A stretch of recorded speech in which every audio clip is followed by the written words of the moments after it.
Anita here, and welcome to week 9 of the 52 weeks illustration challenge.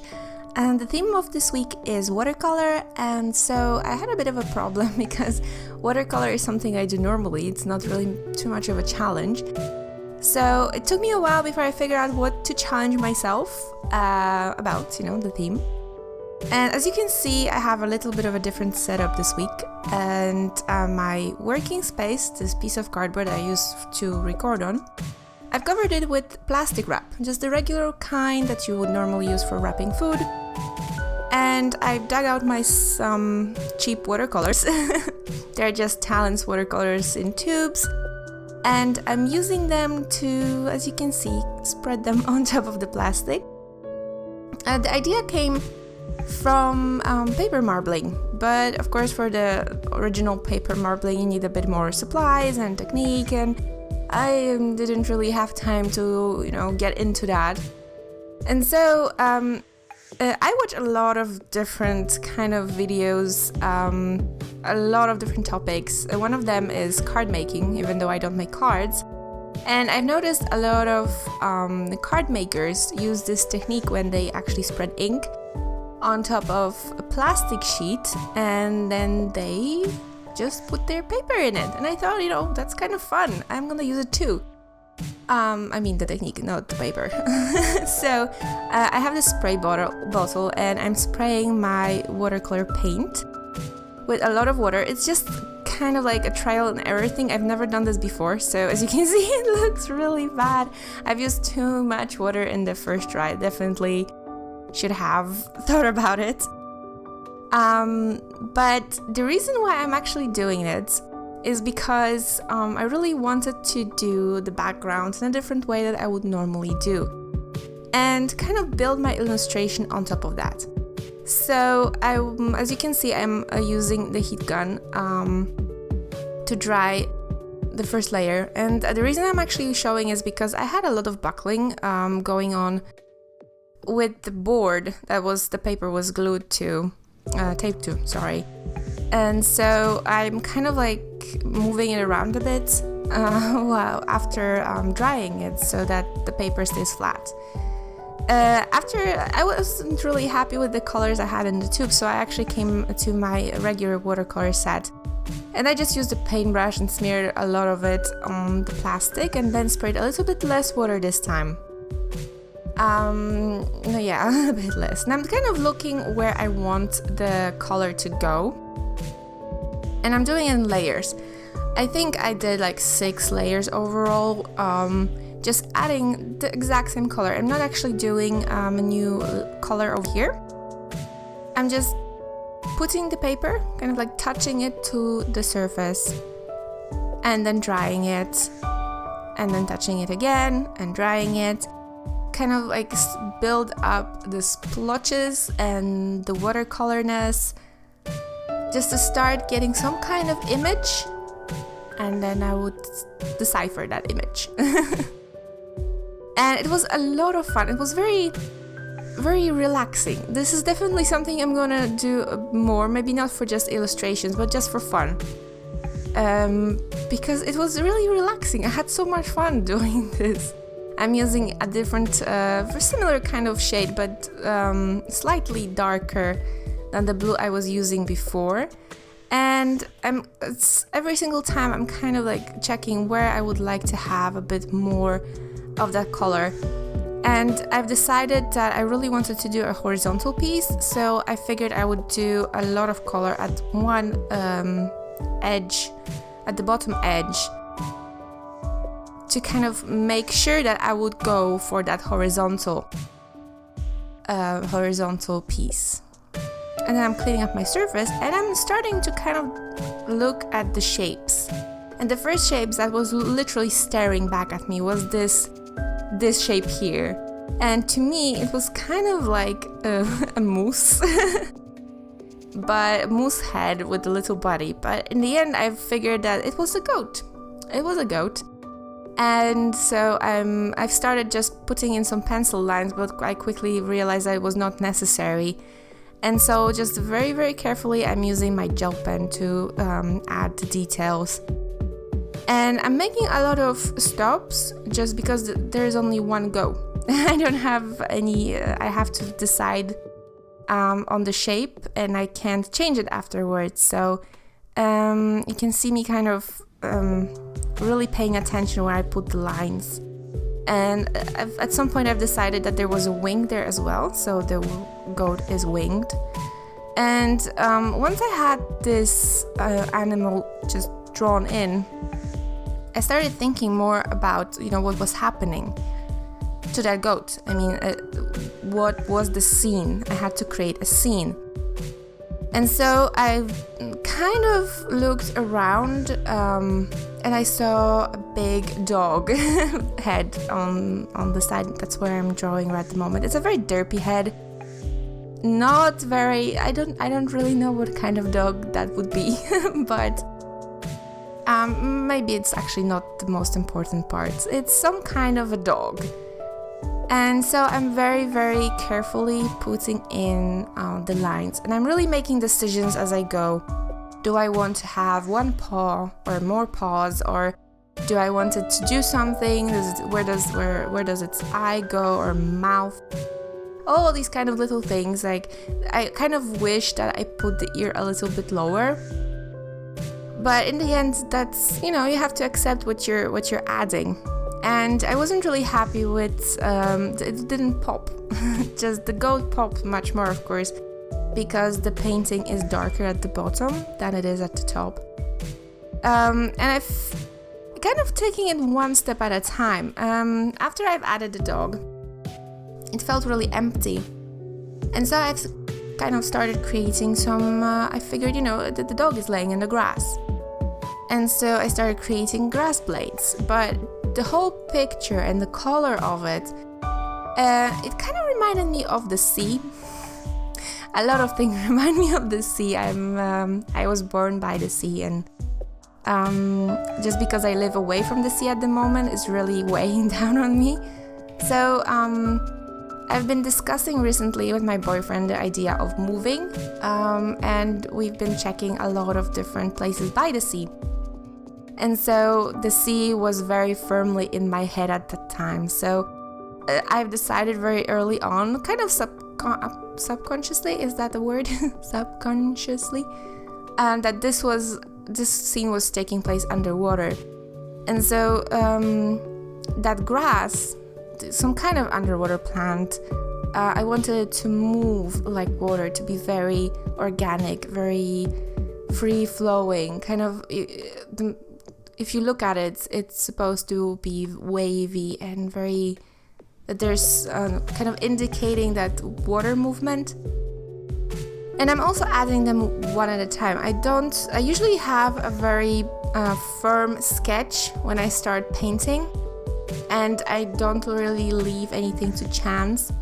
So this kind of painting was very challenging for me, and also very good exercise, because I didn't want to leave it as an exercise. This was supposed to be a painting, and so it had to live up to the standards that I set to my other paintings. So a lot of details, there had to be a story behind it, and I wasn't really happy with this story at this point. There were things missing, it was just too empty. Just adding one blade of grass at a time, kind of filling in the areas that are empty. And I'm actually testing a new gouache that I've got just the same day.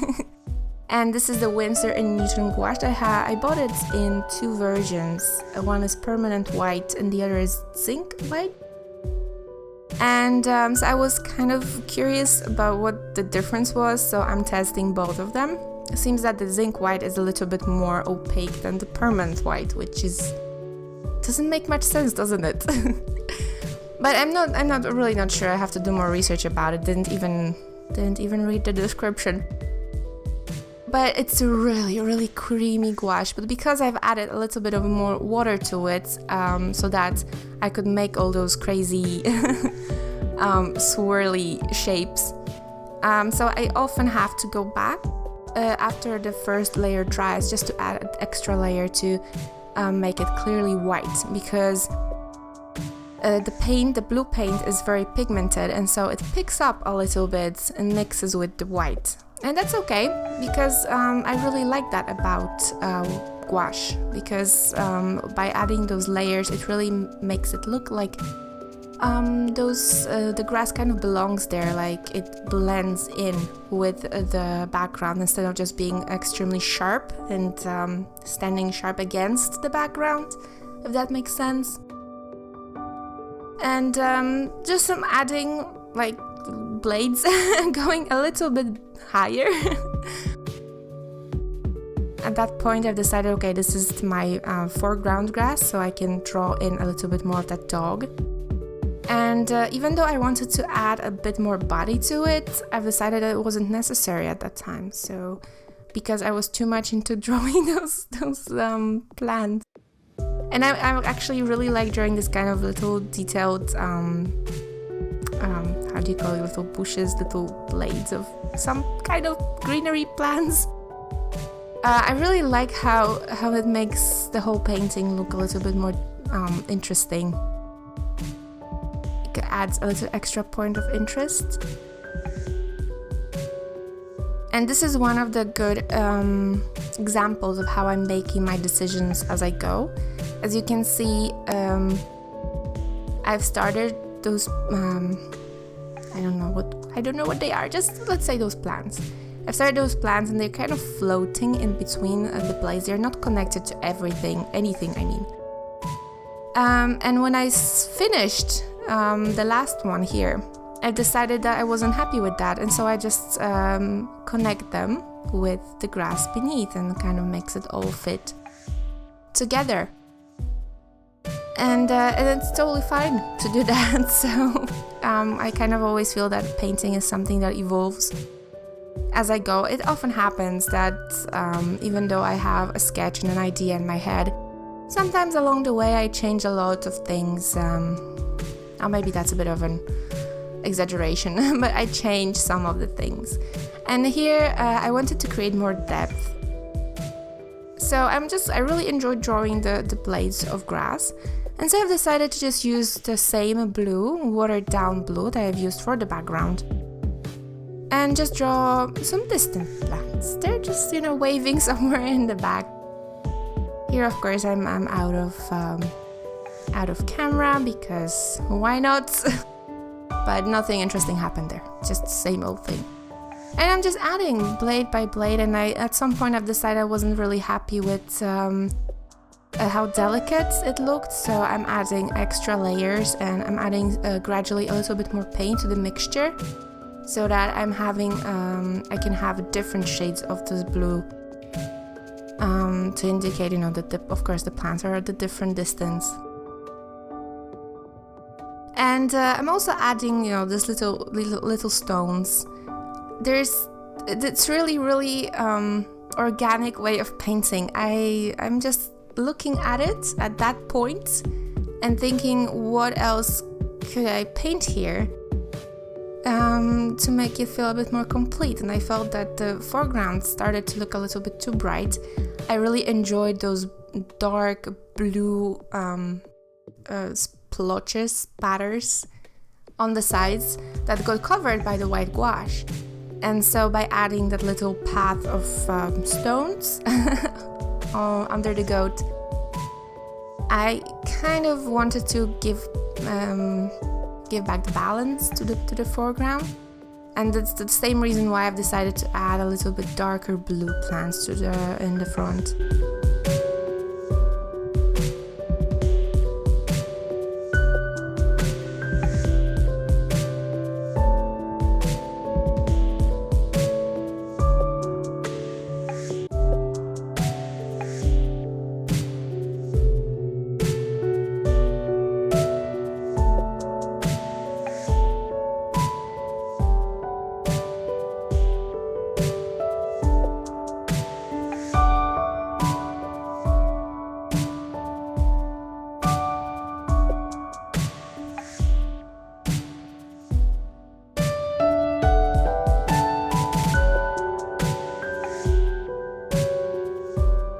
So at this point, the story that I was kind of imagining in my head while painting was getting more shape, of course. And I imagined that the goat lost its way in an underwater land. And the land is inhabited by those sea dog creatures. So at this point I was thinking about adding more of those dogs in the background, but I wasn't sure how to achieve that. Because the original dog came from a stain. It was just a stain that was shaped kind of like a dog. And I was so into drawing those plants, the foreground plants, that I wasn't really paying attention to what was going in the background, and if I actually had enough space to put in the other dogs, because I covered pretty much everything with the plants. But luckily for me, I actually, through just setting it aside, after I finished those plants, I kind of put it aside, put the whole painting aside, and just sat there for quite a while, just staring at the picture and imagining, trying to imagine if there was something more in those the stains and the watercolor mixes on the paper that could help my story.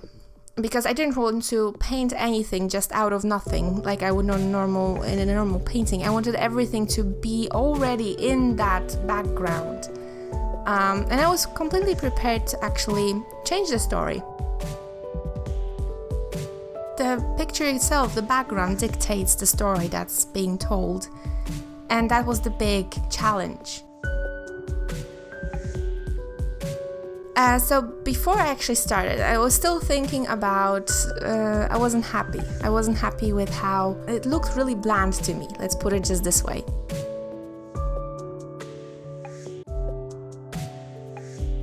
And so I tried to add a little bit more depth to this first dog.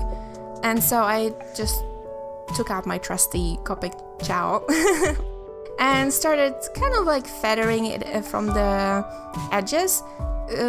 Trying to get the idea that the dog was transparent, so it's made out of water. It's made out of water, so there's like, you can see just the water shifting through it. And so I'm adding the Copic and a little bit of white details, just trying to get a little bit more depth in that shape of the dog. And I'm doing the exact same thing with the goat later on, so it's because I really like the way it looked. I'm also adding a little bit of dark outline to it, just to even more make it pop even more. And that's because this painting doesn't really have any shading. It's purely just basic shapes and strokes and just playing with watercolor, just simply playing with water. And I didn't record the last part of this painting because I actually found my dogs in the background. You can see them here. If you look really closely, you can see two dogs in the background that I add later on, but I didn't record it. I felt really bad. So you can see this part here where I'm already adding shading to the dogs. I was so disappointed when I've noticed that I didn't record it, because this was such a amazing discovery for me. I was thinking about it, that I should have a little bit, more of those animals, and all of a sudden the random stains started looking to me like dogs. And that's imagination for you. It's a really, really good exercise painting like this when you want to give yourself a little extra push, because the idea is not to set on the first thing you see. Just keep looking for something more. And so that's what I've done.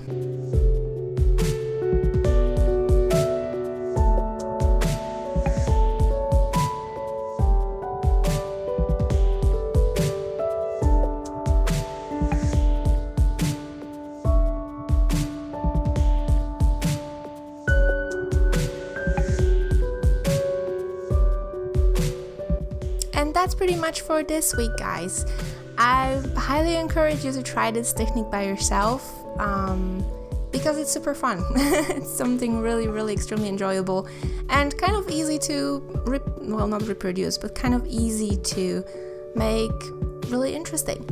So if you like this picture and you would like to see it in more detail, then head to my Facebook page or the 52 Weeks Illustration Challenge Facebook group page. My god, that's a lot of words. And if you like this video, please leave me a like and maybe subscribe if you're not subscribed yet. And I will see you in my next video. Bye!